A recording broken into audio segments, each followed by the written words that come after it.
आज हम BA first year में पेपर फर्स्ट उसकी यूनिट फर्स्ट में एक मेथड ऑफ इकोनॉमिक स्टडी अर्थशास्त्र अध्ययन की विधियों के बारे में पढ़ेंगे।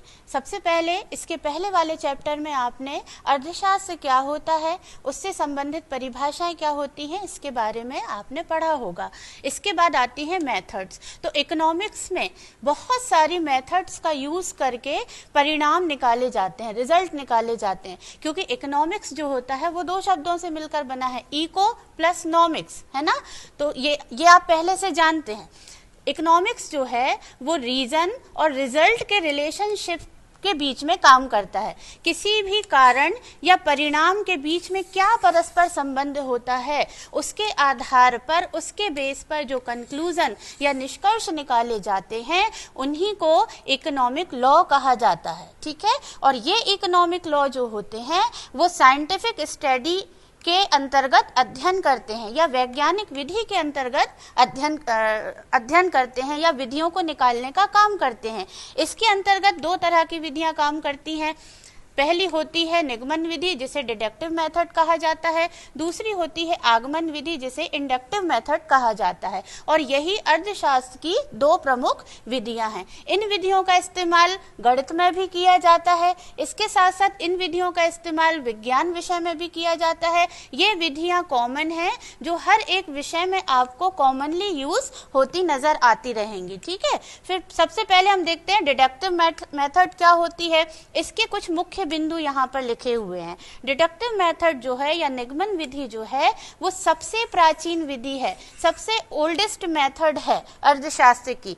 ठीक है। इसके अंतर्गत जो भी ह्यूमन का जो स्वभाव होता है या मानव स्वभाव या उसके जो व्यवहारिक पहलू होते हैं, उसका जो बिहेवियर होता है, उसकी स्टडी जो है इसके अंदर की जाती है। इसके साथ साथ ये जो मेथड है वो सामान्य से जटिल की ओर कार्य करने वाली है। From general to particular truth के बेस पर काम करती है। और इसके साथ साथ ये जो मेथड है ये यूनिवर्सल या सर्वमान्य सत्य के आधार पर कार्य करती है। जो भी मेथड में परिणाम निकाले जाते हैं वो सर्वमान्य या यूनिवर्सल या पूरे विश्व में उनका परिणाम एक ही माना जाता है।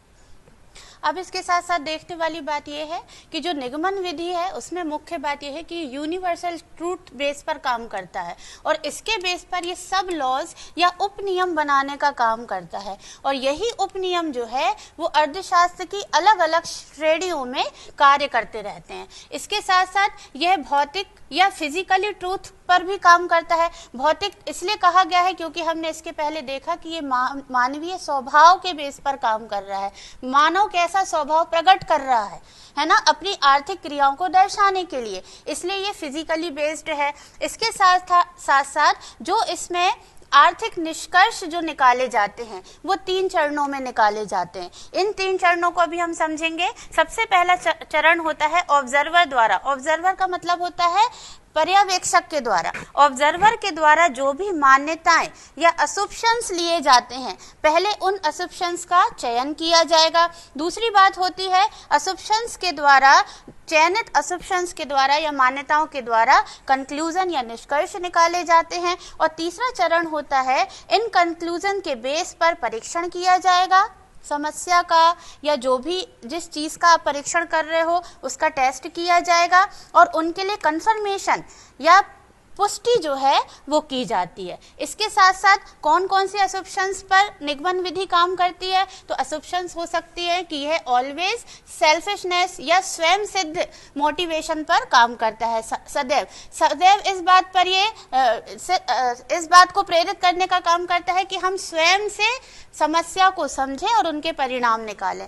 इसके साथ साथ जो पुरुष और महिलाएं होती हैं उनका जब तक जीवन होता है वो संतान उत्पत्ति के कार्य को करने का प्रयास करते हैं, क्योंकि ज्यादा से ज्यादा वो क्या चाहते हैं कि उनका परिवार जो है वो बढ़ता जाए। इसके साथ साथ जो प्रोडक्शन है वो एग्रीकल्चर के बेस पर काम कर रहा है और एग्रीकल्चर में प्रोडक्शन एरिया जो है वो उत्पत्ति ह्रास नियम के द्वारा क्रियाशील बना रहता है। इसके साथ साथ जो प्रोडक्शन का एरिया है वो एग्रीकल्चर के इर्द गिर्द ही घूमता रहता है। तो इसमें सबसे प्रमुख ये जो इनके असुम्पशंस हैं इनको समझना बहुत ज़रूरी है, क्योंकि सारी निगमन विधि जो है इन्हीं असुम्पशंस के बेस पर काम करती है। इसके साथ साथ इस विधि के हम मेरिट्स देखेंगे या गुण हम इसके देखेंगे। इस विधि के सबसे पहला गुण जो है वो सरल है। ये विधि सिंपल सिटी पर काम कर रही है, क्योंकि इस विधि के जो परिणाम होते हैं वो सिंपल परीक्षण द्वारा निकाले जा सकते हैं और इसको कोई भी आसानी से कर सकता है, इसलिए ये विधि जो है वो सरलता की ओर कार्य करती है। दूसरा इसका गुण है कि यह निश्चित और स्पष्ट है, क्योंकि यूनिवर्सल ट्रूथ के बेस पर काम कर रही है, सर्वव्यापक है। सारे विश्व में जहाँ कहीं भी इसके समान टेस्ट किए जाते हैं उनके रिजल्ट एक से ही निकलते हैं, इसलिए ये निश्चित और स्पष्ट कही जा सकती है। सर्वव्यापक है, अभी इसके पहले हमने आपको बताया, क्योंकि यूनिवर्सल ट्रूथ के बेस पर काम कर रही है तो पूरे विश्व में इसके रिजल्ट जो होंगे वो कैसे होंगे, इसके परिणाम एक समान होंगे। इसके साथ साथ निष्पक्षता होती है, पक्षपात पूर्ण व्यवहार नहीं होता है ना, तो ये एक इसका विशेष गुण है। प्रभावपूर्ण निष्कर्ष होते हैं, इफेक्टिव कंक्लूजन जो है उसके बेस पर काम कर रहा है, क्योंकि इसके जो निष्कर्ष हैं वो कई व्यक्तियों द्वारा बार बार निकाले जा रहे हैं और रिजल्ट एक समान आ रहे हैं, तो जो प्रभावपूर्ण तरीका जो है निष्कर्ष निकालने का वह इफेक्टिवली बना रहता है। उपयुक्तता होती है, सुटेबिलिटी होती है, उपयुक्त है करने में, क्योंकि प्राचीन विधि है तो इसकी सारी मेथड जो है हमें पता होती है कि इसको किस तरीके से फॉलो करना है। ठीक है, इसके साथ साथ हम इसके कुछ दोष या डिमेरिट्स देख लेते हैं। सबसे पहला दोष होता है इसका लेक ऑफ कंप्लीट ट्रूथ, पूर्ण सत्य का अभाव रहता है, क्योंकि भले ही हम कहें कि ये यूनिवर्सल ट्रूथ के बेस पर काम कर रही है, लेकिन इसकी क्या गारंटी है कि जो परिणाम निकला है या जो तथ्य इसमें लिए गए थे वो सत्य ही हो सकता है कि मनगढ़ंत भी हो सकते हैं। दूसरी बात है कि अवास्तविक या काल्पनिक हैं, अनरियल या इमेजिनरी हैं, क्योंकि सत्यता का जो अभाव है वो बना रहता है।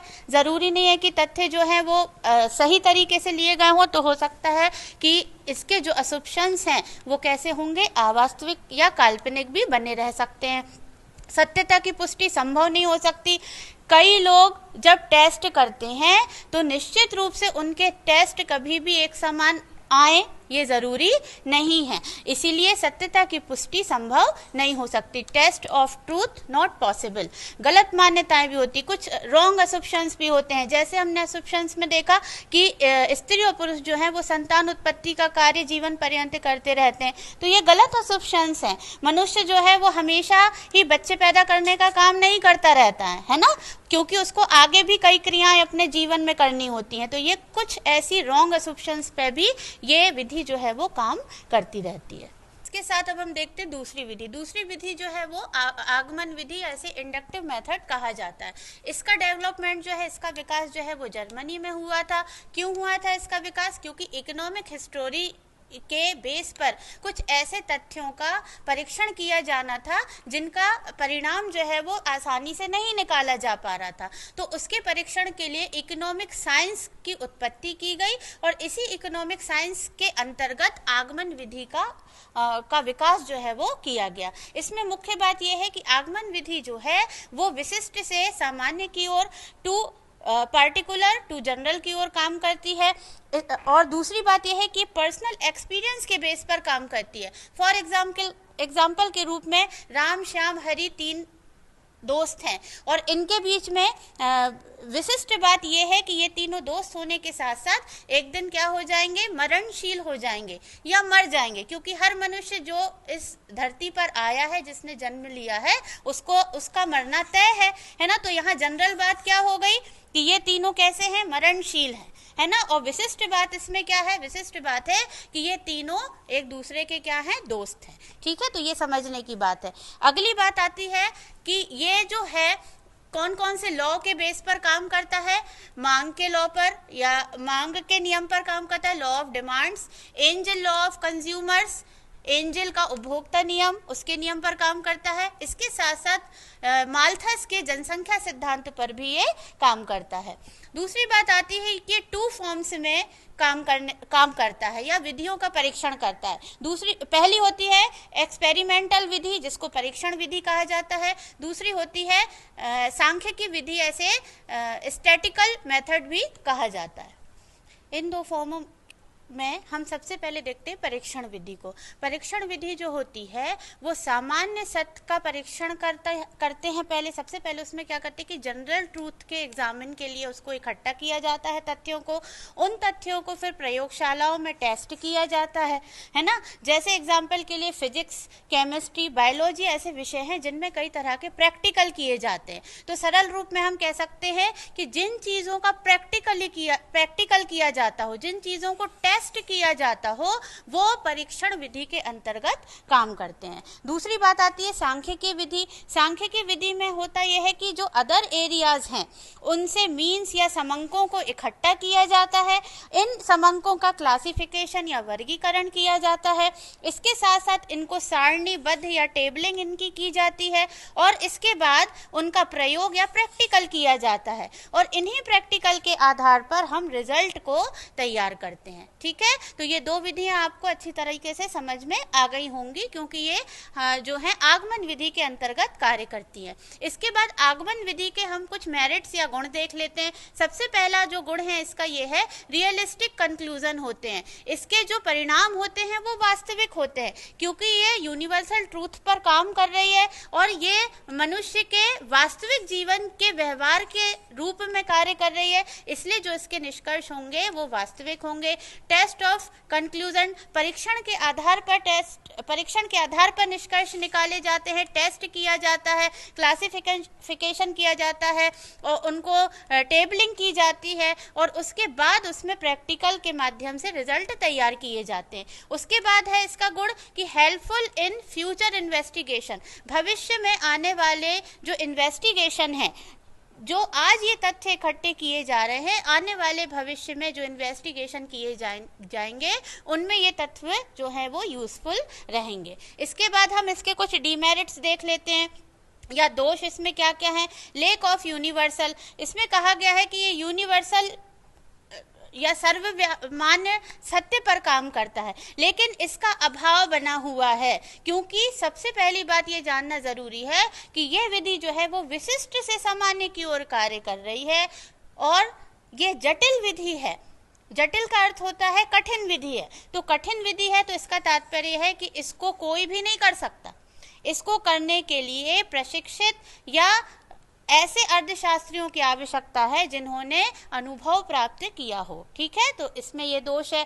इसके साथ साथ जटिल मेथड है, कॉम्प्लेक्स मेथड है, करने में कठिन है, इसके जो स्टेप्स हैं वो करने में कठिनाई होती है, इसको आसानी से नहीं किया जा सकता। तीसरी बात होती है पक्षपात पूर्ण कंक्लूजन निकलते हैं। बायस्ड कंक्लूजन मतलब पक्षपात पूर्ण से तात्पर्य है कि किसी मान लो 2 व्यक्ति परीक्षण कर रहे हैं तो एक का परीक्षण कुछ आएगा, दूसरे का कुछ आएगा और दोनों जो हैं एक पक्ष नहीं हो पाएंगे क्योंकि वो अपनी अपनी जगह पर क्या रहेंगे, अडिग रहेंगे कि हमने जैसा टेस्ट किया है वो सही है ना। तो इसमें इस तरह की आशंका जो है वो बनी रहती है। लेस हेल्पफुल इन एसएसटी, सामाजिक विज्ञान जैसे सब्जेक्टों के लिए ये विधि जो है वो किसी भी रूप में सहायक नहीं है क्योंकि हमने इसके पहले देखा कि इस तरह की जो विधियां हैं वो निश्चित रूप से सांख्यिकी मेथड और परीक्षण विधि के आधार पर हमने देखा फिजिक्स, केमिस्ट्री और बायोलॉजी जैसे विषयों के लिए ही ये विधि जो है वो उपयुक्त है, प्रयुक्त की जाती है। इसका जो एरिया है या इसका जो क्षेत्र है वो लिमिटेड है, इसका क्षेत्र सीमित है, हर कोई इसको नहीं कर सकता और इसको करने में कठिनाई आती है, इसीलिए इसका जो क्षेत्र बना हुआ है, जो इसका एरिया है वो सीमित होता है। ये इसकी प्रकृति भी है। तो इस तरीके से इकोनॉमिक्स की 2 तरह की विधियों के बारे में आज हमने चर्चा की और आपको इसे अच्छी तरीके से ये अब समझ में आ गई होगी।